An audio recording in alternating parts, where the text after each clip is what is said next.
예레미야애가 3장 55절에서 66절 말씀, 월요일 큐티 본문입니다. 나의 음성을 들으시는 하나님. 질문, 왜 예레미야는 심히 깊은 구덩이에서 주의 이름을 부르니 주께서 이미 나의 음성을 들으셨으니 나의 탄식과 부르짖음에 주의 길을 가리지 말라고 하셨을까? 57절. 묵상하기. 오늘 본문에서는 예레미야가 패망의 깊은 구덩이에서 주의 이름을 부르니 주께서 그의 음성을 들으시고 가까이 하시며 두려워 말라고 말씀하시며 그의 생명을 속량해 주십니다. 55절에서 58절.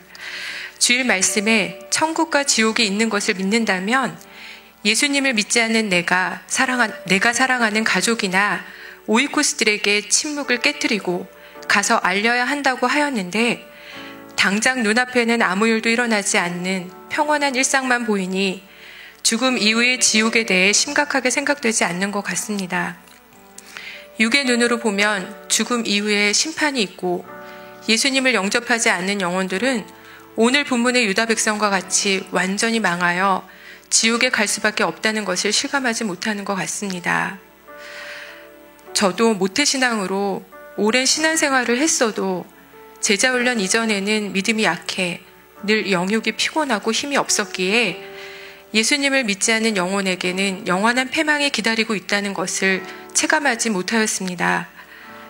그러나 제자훈련 이후 경험한 성령 체험과 말씀 묵상으로 인하여 언제부터인가 조금씩 애통하는 마음이 생겼고 특히 교회 안에 있어 매주 말씀을 들어도 별로 변화가 없는 남편을 보며 애통하는 마음이 생겼습니다. 우리 남편이 정말 예수님을 주님으로 영접한 것이 맞을까? 라는 생각이 드니 하나님께 애통하는 마음으로 기도하게 되었습니다. 여리고 기도 때나 송구영신 예배 때 다락방에 기도 제목을 제출할 때 늘 단골이었던 기도 제목으로 남편의 믿음이 성장하게 해주시고 제자훈련 받게 해주셔서 한 번뿐인 인생 소중한 시간을 자기만을 위해 살다 가지 말고 사명을 감당하고 살다 가게 해주세요 라는 기도를 하게 되었습니다. 내가 주께 아랫날에 주께서 내게 가까이하여 이르시되 두려워하지 말라 하셨나이다. 주여 주께서 내 심령의 원통함을 풀어주셨고 내 생명을 속량하셨나이다. 57절 58절.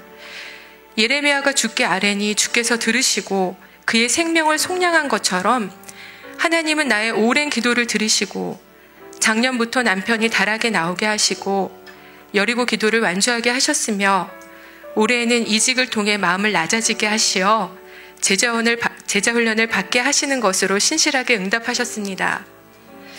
주의 이름을 부르면 들으시고 두려워하지 말라고 하시며 남편의 생명을 속량하시는 하나님을 경험하니 감사가 나옵니다.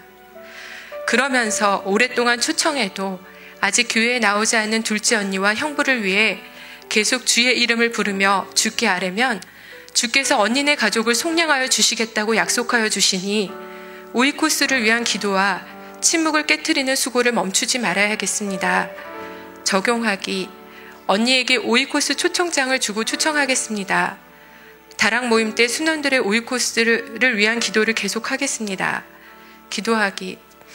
하나님, 나로 인해 교회에 나오게 되었으나 15년이 다 되도록 믿음의 성장이 없었던 남편을 영의 눈으로 보니 애통하지 않을 수 없었습니다. 다른 사람이 아닌 내 가족, 내 남편이 구원받지 못한다고 생각하니 너무 애통하여 기도하게 되었습니다. 이렇게 주께 아뢰니 하나님은 너무 신실하셔서 전혀 예상치 않은 사건을 통해 남편이 다락을 나갈 수 있게 하시고 여리고 기도를 완주하게 하시며 남편에게는 힘든 일이었지만 이직을 통해 제자훈련도 받게 하셨습니다. 이런 하나님을 경험하니 하나님은 살아계시고 지금도 우리의 기도를 들으시며 나와 가족의 영혼을 속량해 주심이 믿어져 감사가 터집니다.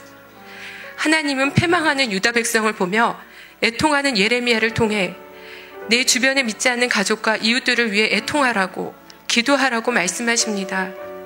누군가를 통해 나도 그렇게 값없이 구원을 받았듯이 나도 누군가를 위해 기도하고 침묵을 깨트리며 손과 발이 가는 수고를 통해 한 사람이라도 구원에 이르게 하여 하나님을 기쁘시게 하는 자녀가 되길 소원합니다. 모든 말씀 예수님의 이름으로 기도합니다. 아멘.